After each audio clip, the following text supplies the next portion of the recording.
Olá, Alexandra, como está? Prazer. Olá. Bem-vindos. Muito obrigada. Podem sentar, por favor. Obrigada. E vamos começar pela defesa.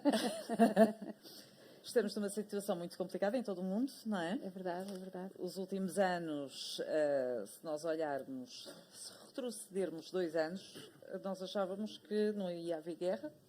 Estávamos longe de imaginar uma situação dessas. Portanto, olhávamos para a situação da defesa como algo quase que esotérico, só em alguns espaços do globo, mas que estavam muito longe. E olhámos, de repente, para Portugal como membro da NATO. Vimos que foram entregues alguns materiais para a Ucrânia. Não vou dizer em que estado é que estavam. Mas a questão que coloco é como é que está a nossa defesa? Alexandra. Antes de mais, boa tarde a todos. Gostaria de agradecer o convite que nos foi endereçado à IDD Portugal Defense, que aqui está, digamos, em representação da Base Tecnológica e Industrial da Defesa, e à organização, claro está, porque penso que este tipo de eventos, de facto, são fundamentais para nós conhecermos melhor a defesa e conhecermos melhor aquilo que são os seus problemas, as suas fragilidades, mas também aquilo que são as suas virtudes. Claro. Felizmente ou infelizmente, não sei, de facto o contexto é um contexto, enfim, quer a nível internacional, quer a nível nacional, pelas implicações que tem grandes repercussões ao nível do setor. De qualquer forma, e portanto eu acho que este setor de atividade, que tem duas valências que se complementam, ou que devem agir em complementaridade, não surge apenas neste contexto internacional desfavorável, não é? Agora surge essa preocupação acrescida, de facto, de nós termos que reforçar a nossa capacitação e as nossas Forças Armadas, modernizá-la, mas também temos aqui um setor de atividade económica que é relevante a nível nacional e que eu acho que nós temos que olhar para ele. Temos uma economia da defesa. Exatamente. E temos que olhar para ele, quer num contexto de guerra, quer num contexto de pacificação, digamos, porque efetivamente é um setor de atividade económica que contribui para o crescimento do produto interno bruto. Sim. Contribui, e em 10 anos subiu significativamente, exatamente. Não é? Porque era de 1,8 sensivelmente em 2010 sim, e já ultrapassou os 2. Exatamente, exatamente. Agora, tem um setor que de facto tem as suas especificidades. Para já, como todos nós sabemos, estamos a falar de um setor altamente tecnológico e nessa perspectiva é um setor que exige mão de obra altamente qualificada e isto remete-nos logo para um problema significativo que se vive em Portugal, mas que aqui também se faz particularmente sentir, que é a necessidade de nós conseguirmos reter valor, não é? Sim. E, por outro lado, tem uma outra dimensão, que é a dimensão de exigir das empresas deste setor de atividade económica um grande investimento. Um grande investimento na formação, mas também um grande investimento em termos tecnológicos, não é? Para, de facto, estar sempre na vanguarda, porque, efetivamente, a evolução é bastante significativa e, portanto, tem que haver aqui um empenho e um acompanhamento, digamos, muito acentuado comparativamente a outros domínios de atividade económica. E constante. Já lá vamos exatamente para o que é que está a ser feito, o que é que existe neste momento, mas deixem-me ouvir agora já os nossos outros membros de painel. E Nuno, eu gostava que nos falasse exatamente do que é que está em curso na OCMA, porque falámos aqui no investimento de outros players. Vamos a isso. Muito obrigado, antes de mais, por poder estar aqui a representar a OCMA, é uma honra para mim. E efetivamente, a OCMA é uma empresa que está há 105 anos no mercado de defesa. Começou por ser uma empresa da aviação militar, fabricava aviões, depois passou a ser uma empresa de manutenção. Portanto, nos últimos 40 anos, 50 anos, a OCMA dedica-se essencialmente à manutenção de aeronaves e à fabricação de aeroestruturas. Neste momento, talvez o projeto mais emblemático que nós tínhamos em curso, portanto, que já começou em 2011, é o programa KC 390. Portanto, resulta de uma parceria com a Embraer, com o CEA e com o governo português, em que nós industrializamos e produzimos grandes componentes da fuselagem do avião, das carnagens do trem e das portas do trem de aterragem. Também produzimos o estabilizador horizontal, peço desculpa, os lempos de profundidade do estabilizador. Entretanto, isso resultou de um investimento, não é? Logicamente. Talvez o percurso da OGMA tenha sido sempre um percurso de capacitação em torno das plataformas que a Força Aérea Portuguesa foi adquirindo. Portanto, todas as plataformas que a Força Aérea foi comprando, a OGMA tem vindo a fazer manutenção, praticamente em todas ainda faz hoje. O C-130 é o produto mais emblemático da OGMA neste momento. A OGMA é conhecida no mundo pelo C-130, portanto, resultou justamente dos anos 70 de uma parceria com a Lockheed Martin. Sim. Olha, avariou comigo? Não, penso que não. Bom, resultou de uma parceria com a Lockheed e nós somos Service Center da Lockheed Martin desde Mas de qualquer maneira dou-lhe este 40 microfone. anos. Devo-me ter sentado em cima Está? Conseguem ouvir? Conseguem. Consegue ouvir? Pronto, então está tudo ligado. bem. Não, está tudo bem, estás tudo bem com o seu tudo bem. microfone. Então, estava a dizer, o C-130 resultou de uma parceria com a Lockheed Martin. Na altura era um programa de contrapartida. Tenho que utilizar mesmo. Claro. Já está. Já está? Já está. Agora sim. Portanto, resultou de uma parceria com a Lockheed. Portanto, nós capacitámos para fazer manutenção a esse avião, ao C-130, ainda hoje fazemos.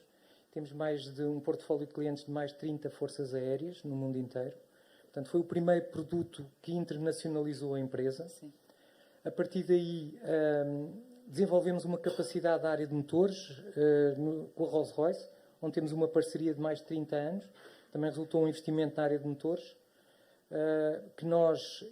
Os motores que nós fazemos são justamente os motores do C-130 e hoje o maior investimento que temos não é na área de defesa, mas é na área civil, mas resulta justamente um conhecimento acumulado de 30 anos de parceria com a Rolls-Royce. Nós estamos a industrializar 2 novos motores para a Pratt & Whitney, outro grande player de mercado, e estamos neste momento a executar um investimento de 100 milhões de euros, que vai criar cerca de 300 postos de trabalho e que vai alavancar o volume de negócios da empresa para a ordem dos 600 milhões, 700 milhões, ou seja, triplicar o volume de negócios atual em 5 anos. Portanto, estes são os projetos mais emblemáticos que nós temos neste momento. Temos outros também em curso, nomeadamente no âmbito de programas que estão inseridos na nova lei de programação militar, um dos quais é uma nova aeronave de apoio próximo, que poderá ser uma aeronave estilo Super Tucano, portanto um avião da Embraer, que é o A29N, e para esse programa estamos também a capacitar-nos para ser o centro de serviço, o centro de manutenção para os mercados da Europa e África, para a Embraer e também para a customização de sistemas NATO em parceria com outras empresas como o CEA, a GMV, a ETI e acho que são todas, e a Embraer. Nuno, nós estamos em Ponte Sor. O que é que significa este aeródromo, que tem sido extremamente elogiado pelas infraestruturas que tem, pela capacidade de crescimento que tem, não obstante a interioridade, mas a questão aqui que se coloca não é propriamente a interioridade, mas sim as acessibilidades, o que ultrapassa, portanto, o município propriamente dito. A questão que lhe coloco é qual é a relevância para a OGMA de uma infraestrutura destas? Bom, a OGMA tem uma única base neste momento em Alverca, onde se situa já desde há 105 anos. Obviamente que vimos um polo aeronáutico em Ponte Sor como uma oportunidade. Nós, efetivamente, não temos nenhum projeto neste momento que passe aqui por Ponte Sor, mas normalmente tudo o que se movimenta em torno da aeronáutica em Portugal ou da defesa, nós estamos atentos e temos no radar todas essas movimentações. Então, regularmente participamos no Portugal Air Summit. Para estar atento a tudo. Tive muita honra em vir também à abertura do Centro de Formação, no Instituto de Emprego e Formação Profissional, que é um aspecto muito, muito, muito importante nos dias de hoje. a retenção Até de para técnicos vocês qualificados. virem aqui buscar. Digo, é o maior desafio que a indústria enfrenta neste momento é recursos qualificados. Em Portugal e no mundo. Em Portugal e no mundo. Então vamos ouvir exatamente o Sérgio. É um dos problemas, os recursos qualificados, não é? Não sei se... sim. Está a ouvir, estamos a ouvir. Bem, começo por agradecer à organização do Portugal Air Summit o convite e cumprimentar o Presidente da Câmara Municipal, o Hilário, que tem sido um dos grandes promotores de alimentar o interesse pela indústria aeroespacial e da defesa, porque este setor, quando falamos neste setor, muitas vezes diz o setor da defesa, o setor aeronáutico, o setor do espaço. Isto na Europa é um setor único, que é o setor aeroespacial e da defesa, que funciona como um grande cluster, em que o know-how, o conhecimento deste setor circula entre estas diferentes especialidades. E particularmente, quando vamos responder à sua pergunta, quando olhamos para a questão do conhecimento, dos recursos humanos e do acesso a esses recursos humanos, Portugal, ao longo dos anos, foi capaz de construir uma cadeia de formação que se tornou relativamente... Foi muito adaptada e teve aqui um efeito muito conjugado com a criação de algumas empresas naquilo que há 20 anos eram as novas tecnologias, que hoje são aquilo que nós normalmente... Hoje são as tecnologias com que todos trabalhamos. Mas, em conjugação, fomos capazes de, ao longo destes anos, criar um ecossistema de formação e de alimentação das necessidades das empresas, que eu considero que foi bastante interessante e até mesmo eficiente. Recentemente começaram a existir alguma dificuldade mais na questão da retenção, muito em virtude também de um problema que não é do setor, é um problema nacional, que é um problema que aliás se fala muito. Portugal, apesar de ser competitivo em salários, é pouco competitivo fiscalmente. E, portanto, o que levou a uma imigração, particularmente de determinado tipo de quadros, mais acelerada durante alguns anos. Eu julgo que neste momento estabilizamos essa situação, pelo menos, talvez também porque a procura na Europa, que foi muito acelerada no pós-Covid, neste momento abrandou um pouco. E posso dizer que hoje o acesso aos recursos humanos já não é tão difícil como há um ano atrás. Neste momento a situação está mais equilibrada. E particularmente porque Portugal acabou por construir um ecossistema de competências bastante alargado. O que é bom porque permite às pessoas circularem entre empresas, circularem entre entidades, circularem entre institutos de conhecimento. Portanto, diria que estamos numa situação de maior equilíbrio do que já estivemos há algum tempo. Para Tales, particularmente nós estamos num momento de crescimento. Existiram aqui algumas decisões importantes da nossa empresa em termos de localização de alguns investimentos. Há poucos anos tínhamos feito um forte investimento cá no segmento dos sistemas aeronáuticos. E hoje temos uma equipa bastante relevante que basicamente trabalha a partir de Portugal em mais de 40 países. E somos número 2 mundial nos sistemas da AMHS, portanto, mensagens entre torres e aviões, e número 3 mundial nos sistemas de torres. Neste momento, em virtude também daquilo que a Cristina há bocado referiu, desta situação geoestratégica que vivemos hoje na Europa, e da Europa de repente ter percebido que estava, se calhar, eu não quero dizer que estávamos a andar nus, mas quando a maré desceu, felizmente, muita roupa não tínhamos. E de repente a Europa percebeu que que estava mal equipada em termos de equipamento, de sistemas de defesa. E houve uma necessidade muito grande de acelerar esse reequipamento, particularmente ao nível dos grandes países. E nós, em virtude de sermos hoje a maior empresa de sistemas eletrónicos da Europa, tivemos uma procura muito acelerada e Portugal foi escolhido como polo de desenvolvimento para as novas capacidades no segmento naval. Daí temos vindo a crescer fortemente nesse segmento, com alguns dos programas europeus de reequipamento. Portanto, no princípio tivemos mais dificuldade da atração, porque realmente há um ano atrás o mercado estava muito aquecido. Eu diria que neste momento as coisas estão mais estabilizadas e estamos a crescer. E conseguiram responder? Com o plano. Conseguiram responder às solicitações? Sim. Parece-me que também existe agora, em termos globais, há algum arrefecimento noutros segmentos, em virtude da questão das taxas de juros, da questão do arrefecimento, particularmente da economia americana, das tensões entre a China e os Estados Unidos, que geraram também algum abrandamento de alguns segmentos, etc. E isso levou a que nós, neste segmento, embora seja um segmento que está bastante dinâmico, neste momento, a defesa, o aeroespacial e a defesa estão muito dinâmicos, podemos beneficiar de recursos que vieram dos sistemas de informação, de outras áreas, que neste momento estão a entrar numa fase de down cycle, digamos assim. E Alexandra, e por isso mesmo estão em curso vários projetos. Pois nós esperamos que sim.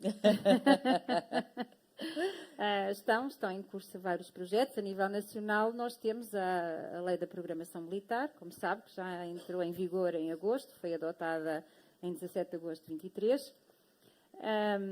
Portanto, que será revista daqui a 4 anos, portanto, em 2026 mais concretamente, tem um horizonte temporal até 2034. E, obviamente, contempla vários projetos estruturantes, que é transversal a todos os setores de atividade, eu diria até a todos os ramos das Forças Armadas, e que, obviamente, nós esperamos que sejam uma realidade, como é o caso do KC 390, como é o caso dos navios de patrulha oceânica, de um navio multipropósitos ou multiusos, como queiram chamar, e também os projetos que estão incluídos no âmbito do PRR. Qual é aqui a preocupação que nós devemos ter? Obviamente que a preocupação que devemos ter não apenas assegurar a execução da Lei da Programação Militar e todos os projetos estruturantes que lá estão contemplados, mas assegurar que a sua execução seja feita a nível nacional. E isso é uma preocupação que o decisor político não pode esquecer de todo. E porquê é que eu digo isto? Porque estamos a falar de um setor de atividade económica, não podemos esquecer, e não podemos esquecer que, falando de grandes empresas, as grandes empresas deste setor representam apenas 9% do universo, o que é muito pouco, não é? Estamos a falar de um setor constituído maioritariamente por pequenas empresas e um setor que está muito dependente do Estado, quer na perspectiva, quer enquanto comprador, quer enquanto regulador, quer enquanto financiador. E todos nós percebemos porquê, não é? A indústria nacional, para poder crescer, para poder concorrer com os grandes players a nível internacional, para poder se internacionalizar para além daquilo que já conseguiu, precisa de desenvolver a sua atividade a nível nacional. E nós vemos isso quando procuramos promover exatamente a sua internacionalização. Quando nós vamos às feiras a nível internacional, quando nós organizamos Industry Days, encontros B2B, a primeira pergunta que é feita é no sentido de saber, vocês têm um excelente produto, mas vocês fornecem as vossas Forças Armadas? Uhum. E qual é a resposta? Algumas sim, outras não. E, portanto, esta é uma preocupação que nós temos que ter. Estou-me a lembrar, por exemplo, do caso dos navios de patrulha oceânica, nos NPOs, que neste momento está em curso o processo de contratação, que ainda não está a ser conduzido pelo Ministério da Defesa Nacional através da Direção de Recursos da Defesa Nacional, e que nós sabemos que, no momento, apenas existe um candidato, um concorrente selecionado, eu diria, e que será, em princípio, uma empresa nacional, mas é bom que seja uma empresa nacional que assegure, efetivamente, que todo o fornecimento que é necessário assegurar para que o navio seja concebido conte com a participação da indústria nacional. E estou a pensar, por exemplo, aqui num caso que é a Edisoft, a Thales Edisoft, que é uma empresa ainda portuguesa também, tem uma participação de capital social da IDD. A IDD tem uma participação no capital social da Edisoft, como sabem. Estamos a falar de empresas como a ETI, que é 100% pública. Estamos a falar de empresas como a Arsenal do Alfeite e tantas outras, ao nível da metalomecânica e por aí fora, que se espera que a sua participação seja assegurada num projeto desta dimensão tão significativo, que é a construção de 6 navios de patrulha oceânica. E, portanto, não basta que o concorrente seja nacional, é depois também necessário assegurar que o concorrente nacional assegure a participação das restantes empresas a nível nacional. Não sei se me faço entender. E diga uma coisa, Alexandra, quando... Depois há outros aspectos, mas esse é um deles importante. E diga-nos uma coisa, nós esperamos ter um novo orçamento em breve, portanto a Defesa deverá ter um aumento, uma subida no orçamento, assim se espera. Sim. Agora, deixe-me só concluir para contextualizar. Nós tivemos, nos últimos tempos, várias notícias que foram dando conta de meios obsoletos. Tivemos, da parte de vários militares que nem sequer quiseram, como nós sabemos, entrar num navio por receio, de que têm agora vários processos em virtude dessa desobediência. Sabemos de vários concursos existentes para recrutar pessoal e que não têm, há pouca gente a concorrer. E face a tudo isto, o que é que os portugueses podem esperar da nossa defesa? Nós. Eu acho que, ainda bem que faz essa pergunta, porque eu tenho uma ideia muito, enfim, é muito minha, talvez, mas eu acho que os portugueses e a sociedade em geral, infelizmente, não está muito sensibilizado para as questões da defesa. Não está. E, portanto, essa é a primeira questão. A primeira questão que nós temos que fazer, e talvez estes fóruns um pouco mais alargados possam servir para isso, é perceber que o setor da defesa existe e que é preciso fazer investimento no setor da defesa. Porque, caso contrário, ele não consegue desempenhar aquilo que é a sua grande missão. Porque só se fala de saúde, claro que é importante, educação, habitação, etc., segurança social, mas o setor da defesa, e que traduz o exercício de uma função de soberania, é tão importante quanto os outros, especialmente no contexto até que nós nos encontramos a nível internacional e a nível europeu. E quando nós temos a zona marítima exclusiva que temos. E a zona económica, exatamente, que é uma das maiores do mundo. Exatamente isso. Portanto, acho que aqui tem que haver, primeiro, uma sensibilização da sociedade civil e da opinião pública em geral para a questão da defesa. Todos nós estamos... É uma realidade que está subentendida. Existe, mas depois ninguém percebe muito bem que ela tem que ser alimentada, não é? E, portanto, ela tem que se investir. E a verdade é que o investimento público no setor da defesa tem sido estável.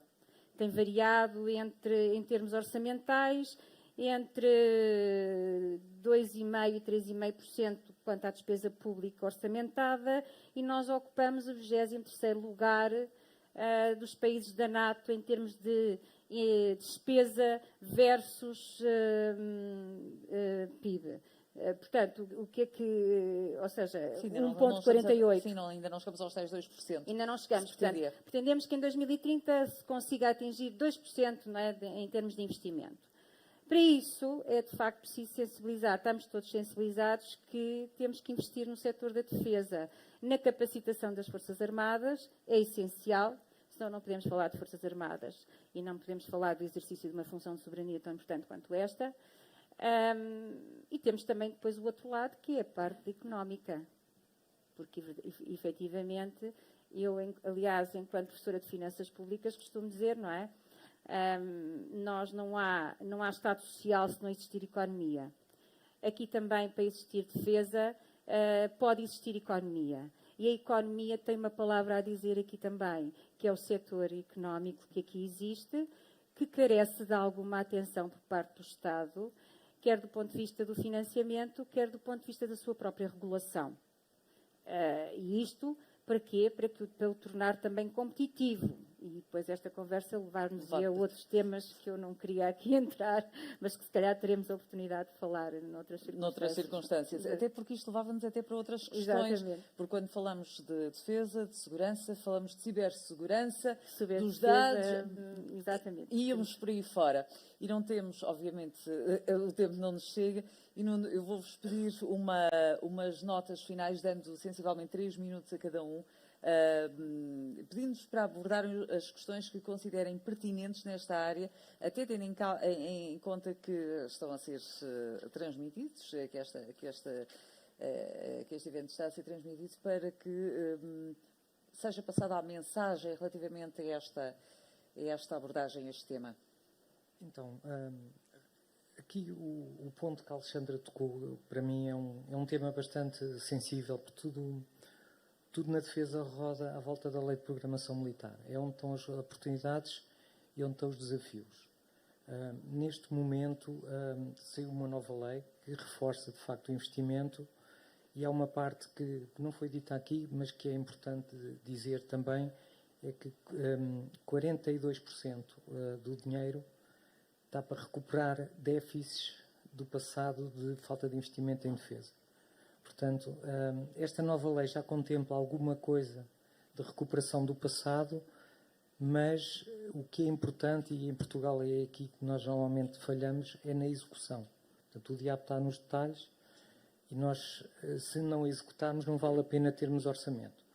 Portanto, para a OGME é muito importante, de facto, seguir esta lei de programação militar, que eu acho que, de facto, é o tema fulcral aqui neste momento na defesa, a sua execução e também, do ponto de vista da indústria, aumentar um pouco da transparência desta lei, porque ela está feita para aquilo que é o reequipamento das Forças Armadas, a sua modernização, mas também é importante os projetos estruturantes que estão lá contidos, se saber quando é que eles vão ser iniciados e qual é a verba que está alocada a cada projeto, porque não é visível nesta lei.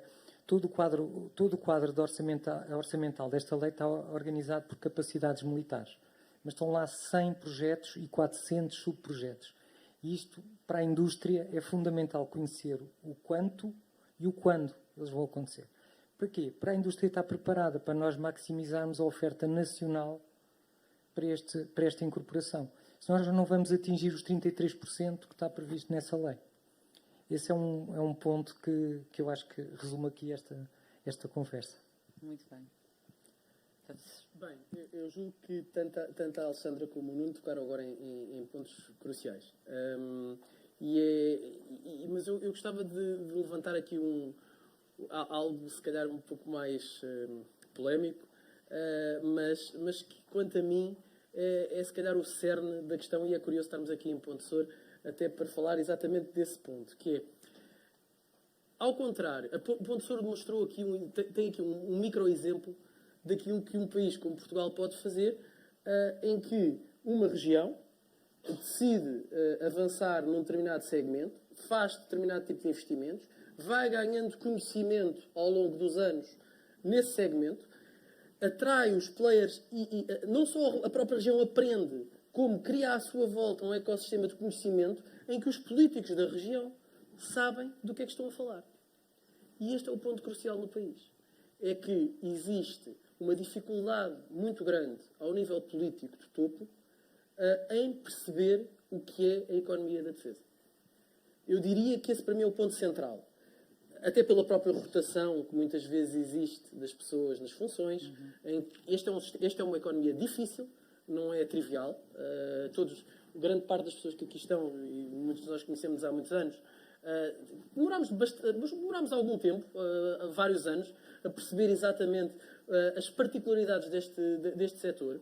É um setor muito internacional, portanto, não é um setor minimamente isolado numa questão local. Envolve uma rede muito grande de atores. E o que acontece é que, para tomar decisões neste setor, é preciso perceber bem todas as implicações e todas as vantagens muitas vezes que esses investimentos vão trazer, pela sua circularidade. E há bocado a Cristina referiu a questão da plataforma continental. Essa é uma questão central quanto a mim, que é Portugal julgo que o 9º maior país do mundo, se nos for concedida a extensão da plataforma continental em termos de área de chão, digamos, mesmo debaixo de água, considerando que 95% do território fica debaixo de água.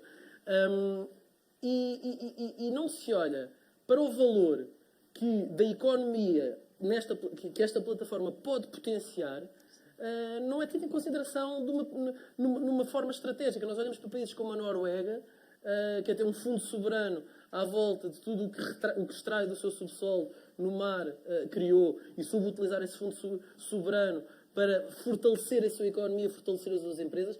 E em Portugal tudo essa vertente não é considerada politicamente. E particularmente quando se olha para a parte da defesa. E na defesa existe uma frase muito conhecida de todos os militares, que os espaços vazios, há sempre alguém que os vai ocupar. E se Portugal não tem as capacidades instaladas na nossa Marinha, na nossa Força Aérea, no nosso Exército, mas particularmente aqui olhando para o mar, mais a Marinha e a Força Aérea, para poder ocupar os seus espaços, alguém o vai fazer por si. E se nós não percebermos o valor que podemos extrair deste espaço, não vamos investir para ocupar esse espaço, porque não conseguimos perceber o valor que estamos a extrair dali. Portanto, é preciso educar os novos políticos, porque eles estão sempre, quando eles aprendem, vão-se embora. É preciso educá-los para que percebam o valor que o país pode extrair daqui e só assim compreendem que esta economia circular é muito vantajosa para o país, cria um valor enorme em termos de impostos, enorme, e as pessoas que vêm trabalhar para este setor ganham muito mais do que a média do país. É que no século XV percebiam muito bem o valor que nós tínhamos. Se calhar o valor mais do que marítimo, agora. independentemente depois do que veio a acontecer, não é? Nomeadamente a política mercantilista. Então aí é que erramos redondamente. Os franceses aí tinham razão. Alexandra, só uma nota final para terminarmos. Eu acho que não vou acrescentar grande coisa àquilo que já foi dito. De qualquer forma, para mim, há aqui duas palavras-chave, que é planificação e diálogo. Sim. Não há indústria de defesa, não há crescimento e não há desenvolvimento se não existir uma adequada planificação. E esse sempre foi o nosso problema dos portugueses. Nós não sabemos planear. E planear é planear a médio e longo prazo. Nós estamos aqui a falar da execução de uma lei de programação militar que foi aprovada em 23, de agosto de 23, que supostamente já devia estar a ser executada e nós não sabemos exatamente em que termos, mas devíamos estar aqui a discutir a revisão da lei da programação militar que vai ocorrer em 26. Planificação, não há. E, portanto, temos que começar a ser mais rigorosos nesse sentido, porque todos temos a ganhar com isso. A outra palavra-chave é diálogo. Tem que haver diálogo, tem que haver aqui cooperação, uma cooperação aberta entre Estado, Forças Armadas e indústria. Porquê? Porque a indústria, obviamente, só pode investir se souber, efetivamente, onde é que está a investir e que retorno é que vai ter. Nós não podemos pedir às nossas empresas que façam investimentos, e estamos a falar de um setor altamente tecnológico, como todos nós sabemos, têm que fazer grandes investimentos se não souberem qual é o retorno do investimento que vão ter. Portanto, e esse diálogo tem que existir. Esse diálogo tem que existir, por isso é que um dos eixos de atividade da IDD é este: cooperação, assegurar a interface entre as Forças Armadas, a indústria e os centros de investigação. Devo dizer que é o eixo de atividade mais difícil. Não porque eu não gosto de dialogar, já percebeu que eu gosto de falar e falo muito. Aliás, estou aqui porque lá em casa não me deixam falar, mas porque efetivamente há uma dificuldade. E isso, e porque temos medo não sei do quê. Nós temos que definir o que é que queremos investir. Temos que definir quais são as nossas prioridades. Eu posso dizer, bem, a minha prioridade é ter uma casa com piscina, pois, mas não posso ter, se calhar tenho que viver num apartamento. E, portanto, vamos então planificar, vamos fazer um apartamento, vamos construir uma casa. E, a partir daí, vamos dizer, então vamos ver na indústria nacional o que é que nós temos e vamos pedir à indústria nacional que faça investimentos no sentido de assegurar a boa construção dessa casa. Planificação ideal às nossas necessidades, ao fim e ao é cabo. o essencial. Este setor, como em todos, mas este em especial. Os senhores, foi um gosto. Obrigada. Muito obrigada. Obrigada por convite. Obrigada. Fazemos agora uma curta pausa para um cafezinho. Muito obrigada.